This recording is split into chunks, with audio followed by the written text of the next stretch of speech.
समस्त को studio विजेसर channel को स्वागत करुच्ची पिलाने समस्त को स्वागत। तो गुड इवनिंग पिलाने समस्त को। तो आज वीडियो में आलोचना करवा सिलेक्शन प्रश्न बुझीगला। तो प्रतिदिन आमर सिलेक्शन प्रश्न प्रोवाइड चली पिलाने सोशियोलॉजी गतकाली सोशियोलॉजी मु सिलेक्शन प्रश्न पिलाने अपलोड करी किंतु बहुत कम पिलाने देखी कारण पिलाने शेयर करूना सांगसाथी मानक ना कि। तो मुझे पिलाने जे एग्जाम तुम मानकर फेब्रुआरी 18 रे आरंभ होगा जाऊँगी एवं फेब्रुआरी 18 को तुम मैंने जमारू भी लाइटली लिंतु ना कहीं देखो मास पर मास पिलाने बीती चलो जदि समय को तुम मैंने यूटिलाइज करना एबेठारू बुझीगला। तो एग्जाम को पिलाने किसी आना से एपट सेपट हम जे मु क्वेश्चन गुड़िक सल्व कर पारिली ना देन सिलेबस गुड़िक मु सल्व कर पारिली ना तो कौन करी बर्तमान। तेणु पिलाने समय अच्छी सुधारी जातु जेते पारुचंती सांगसाथी मान पिलाने शेयर करंतु एवं कंटिन्यू पिलाने आमर सिलेक्शन प्रश्न मध्य मु अपलोड करुच्ची एई मास शेष सुद्धा अर्थात डिसेम्बर मास शेष पिलाने तुम मानकर ऑल सब्जेक्ट बुझेगा। तो ऑल सब्जेक्ट मु सिलेक्शन प्रश्न गुड़िक शेष करदेवी बुझेगा। तो आज पिलाने तो लॉजिक रो सिलेक्शन प्रश्न देखा बुझेगा। तो लॉजिक रो 2026 बोर्ड परीक्षा 2026 बोर्ड परीक्षार लॉजिक रो सिलेक्शन प्रश्न देखा एवं डेडिकेटली जी पिला माने प्रिपरेशन करने चाहते +2 बोर्ड परीक्षा भल मार्क अचीव करने चाहते देन चैनल को एवं सब्सक्राइब करी ऑल नोटिफिकेशन ऑन कर दिंतु एवं समस्त सांगसाथी मानक पिला शेयर कर दिंतु बुझेगा। तो चलतु आ बेसी न डरिक आम आलोचना करवा प्रश्नपत्र गुड़िक कौन कौन रही। तो प्रथम प्रश्न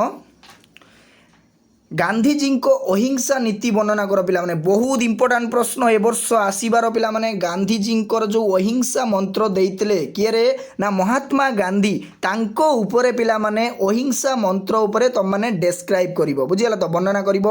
बहुत इंपोर्टाट प्रश्न पिलाने गत वर्ष ए प्रश्न आसी नाला तेणु ए वर्ष आसबार पूरा पूरी 90% चांस अच्छी पिलाने तेणु या भल भाव में प्रैक्टिस कर बुझीगला। तो नेक्स्ट प्रश्न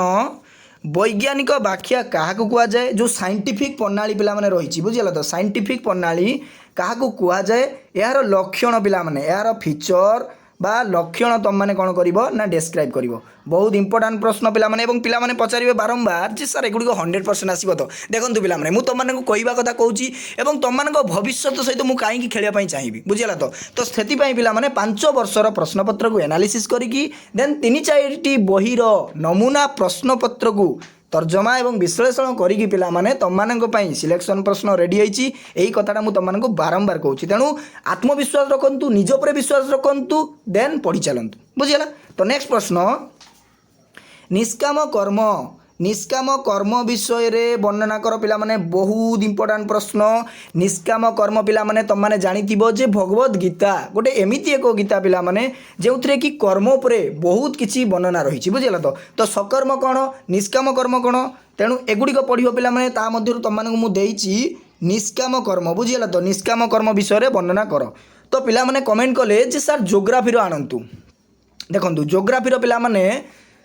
मु ट्राए करुच्ची तुम मानक लेक्चरर मान सहित कंटाक्ट करी आने बुझेगा। तो क्या टे विलंब हम पिलाने जोग्राफीर सिलेक्शन प्रश्न कहीं मोर पिलाने जोग्राफी सब्जेक्ट मोर नाही एवं थिलानी बुझेगा। तो तेणु टिके विलंब हम पिलाने आसबार किंतु मु ट्राए करुच्ची तुम मानक आने जोग्राफीर सिलेक्शन प्रश्न। तो नेक्स्ट प्रश्न देखा मिलकर अन्वय पद्धति अर्थात पिलाने मिलकर परिवर्तन पद्धति पर आलोचना कर बहुत इंपोर्टाट प्रश्न पिलाने यही भितर तुम मानकर प्रश्न आसो बुझेगा। तो लॉजिक गोटे पिलाने एमिति एक सब्जेक्ट जो थे कि पिलाने 100 ରୁ 100 रखी था पिलाने बुझेगा। तो 100 ରୁ 100 पिलाने रखी था। गत वर्ष पिलाने 2-3 पिला 100 ରୁ 100 बुझीगला। तो पूरा पूरी 100 ରୁ 100 गोटे मार्क भी कमिबार ना इंटरनाल 20 ରୁ 20 पाइले देन बोर्ड परीक्षा से 80 ରୁ 80 रखीदे टोटाल तामानकर होगला 100 ରୁ 100 बुझीगला। तो बढ़िया सब्जेक्ट पिलाने मार्क भल रही तुम मैंने भल भाव में लिख प्रश्न को बुझीगला। तो नेक्स्ट प्रश्न मिलकर व्यतिरेक परिवर्तन पद्धति लेख पिलाने बहुत इंपोर्टाट प्रश्न मिलकर जदि यही 3-4 प्रश्न गुड़िक तुम मैंने मिल्क उपर तुम मैंने जब पढ़ीदेव देन गोटे भी 8 मार्क प्रश्न तुम मैंने छाड़ ना ये ग्यारंटी तुम मैंने दूसरी बुझीगला। तो जदि मिल्कर प्रश्न न आसे परीक्षार पिलाने ताने चैनल को तुम मैंने अनसब्सक्राइब करदेव बुझीगला। तो देखो नेक्स्ट प्रश्न व्यतिरेक पद्धति गला देन मीन कर संयुक्त परिवर्तन पद्धति लेख बहुत इंपोर्टाट प्रश्न पिलाने मिल कर संयुक्त परिवर्तन पद्धति कथा कहतु व्यतिरेक पद्धति कथा कहतु देन नेक्स्ट रही ମିଲ୍କର ପରିଶେଷ ପରିବର୍ତ୍ତନ ପଦ୍ଧତି ଏ ପ୍ରଶ୍ନ ବି ବହୁତ ଇମ୍ପୋର୍ଟାଣ୍ଟ ଦେଖନ୍ତୁ ମିଲ୍କ ଉପରେ ମୁଁ 4ଟି ପ୍ରଶ୍ନ ଦେଇଦେଇଛି ତୁମମାନଙ୍କୁ ବୁଝିଲା ତ 4ଟି ପ୍ରଶ୍ନ ଯଦି 4ଟି ଯାକ ଭଲ ଭାବରେ ତୁମମାନେ ପଢ଼ିଦେବ ଗୋଟେ କ୍ୱେଶ୍ଚନ୍ ପରୀକ୍ଷାରେ ଥୁଆ ହେଇଥିବ ପିଲାମାନେ ବୁଝିଲା ତ ନେକ୍ସଟ ପ୍ରଶ୍ନ ରହିଛି ବାରକ ଅସାକ୍ଷତ ରୂପାନ୍ତରୀକରଣ କର ବାରକ ଯେଉଁ ପିଲାମାନେ ରହିଛି ତୁମମାନଙ୍କର ନ୍ୟାୟ ରୂପ ବୁଝିଗଲା ତ ବାରକ ଅସାକ୍ଷାତ ରୂପାନ୍ତରୀକରଣ କର ଦେନ୍ ନେକ୍ସଟ ପ୍ରଶ୍ନ ଶେଷରେ ଅସାକ୍ଷାତ ରୂପାନ୍ତରୀକରଣ କର ବହୁତ ଇମ୍ପୋର୍ଟାଣ୍ଟ ପ୍ରଶ୍ନ ପିଲାମାନେ 2ଟି ପ୍ରଶ୍ନ ତାପରେ ନେକ୍ସଟ ପ୍ରଶ୍ନ ରହିଛି ମିଶ୍ର ତ୍ରିପଦୀ ଯୁକ୍ତିର ପ୍ରକାରଭେଦ ଆଲୋଚନା କର বা মিশ্র পাকল্পিক ত্রিপদী যুক্তি বর্ণনা কর পিলাମାନେ মিশ্র ত্রিপদী যুক্তির যে টাইপস রয়েছে বুঝিলা তো তার টাইপস তোমানে বর্ণনা করিব দেন তার ফিচর্স গুড়িক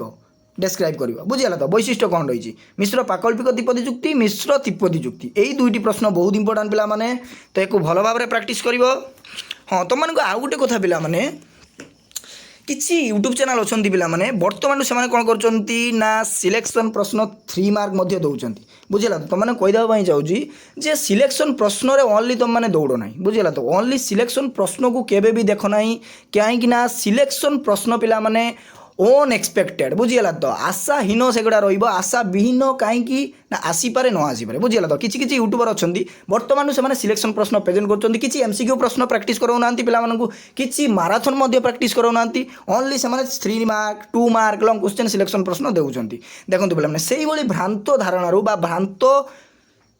कथारू तुम मैंने दूरे रही ना वर्तमान पिलाने कंपिटिशन दुनिया ठीक अच्छी तो जदि तुम मैंने भल भाव में कनसेप्ट जदि क्लीयर हो ना बुझला तो कनसेप्ट जदि क्लीयर हो ओनली सिलेक्शन प्रश्न गुड़िक पूरा पूरी पानी भली घोषी दे चलना ना जदि एग्जाम रे आसिला नहीं से प्रश्न ताले तुम मैंने अटेंड कर नहीं क्वेश्चन से तुम मैंने क्वेश्चन को छाड़ी आसो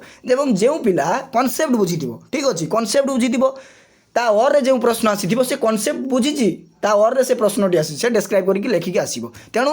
से ही जेन्युइन पिला माने यूट्यूब चैनल सहित विजिट करूँ और पाठ पढ़ु कौन सी भ्रांत मिथ्या प्रतिश्रुति देकी ओनली सिलेक्शन प्रश्न गुड़िक दौरान से यूट्यूबर तुम मैंने दूरे बुझीगला तो से यूट्यूबर दूरे पे कहीं तुम मुझे डिमोटिवेट करने चाहूना जे डिमोटिवेट पे चाहूना तुमने कहूँ जे जो गुड़िक असली अर्थात सत्यता जो गुड़िक अच्छी से गुड़िक तुमने भरोसा रख बुझीगला तो आशा करी तुमने समस्ते बुझीपार कहीं तुम माइंड मैच्योरिटी पे तुमने जापर सबकि कथा तो नेक्स्ट प्रश्न मिश्र बीजोजक जुक्तिर प्रकारभेद बा मिश्र वैकल्पिक त्रिपदी जुक्ति वर्णना कर पे बहुत इंपोर्टाट प्रश्न पे मिश्र बीजोजक जुक्तिर प्रकारभेद देन मिश्र वैकल्पिक जुक्तिर प्रकारभेद बा वर्णना करने यही 2टी प्रश्न जब करदेव पे 100% गोटे प्रश्न आसो तो भल भाव में प्राक्ट करूँ आउ गोटे प्रश्न तुम मानी पे रही प्रदत्त उक्ति गुड़िक सत्य सारणी पिलाने गठन कर सत्य सारणी उपर पिलाने मुझे तुम मानी एक्जाक्टली क्वेश्चन आनी ना ठीक अच्छे किंतु प्रदत्त सत्य सारणी गुड़िक जी रही पिलाने तुम मैंने भल भाव से सत्य सारणी गुड़ाक प्राक्ट करदेव बुझीगला तो से सत्य सारणी गुड़िक जब भल भाव में प्राक्ट करदेव देन तुम मैंने छाड़ी आसपार ना सत्य सारणी प्रश्न बुझीगला तो आज जब गोटे तुम प्रश्न देदेवी जदि एग्जाम से प्रश्न आसब ना ताले तुम मैंने कौन कर ना स्कीप करके आसो एग्जाम परीक्षार प्रश्न गुड़िक बुझीगला तो तेणु तुमको सत्य सारणी मुझे कहीदेली जे सत्य सारणी प्रश्न आसो किंतु तुमने सबूक भल भाव में कनसेप्ट क्लीयर होगी सार मैडम जो मैंने थे लॉजिक्र कंटाक्ट्रे तुमने कनसेप्ट क्लीयर होगी क्लास रु रेडी होगी एग्जाम को जीव बुझीगला तो सत्य सारणी प्रश्न पे आसो तेणु तुमने कनसेप्ट क्लीयर हो देन एग्जाम अटेंड कर से 8 मार्क प्रश्न को बुझीगला तो एतिकी प्रश्न तुम मानक पे मुझे प्रोवाइड करदेली 2024 बोर्ड परीक्षा ठीक अच्छे तो एक भल भाव में प्राक्ट करूँ एवं पिलाने एग्जाम पूरा पूरी डेडिकेटली प्रिपरेशन करके रेडी रुहतु ऑल द बेस्ट समस्त को यही प्रश्न आसो तो भल भाव में पिलाने रिविजन करूँ रही समस्त को साधुवाद थैंक यू धन्यवाद।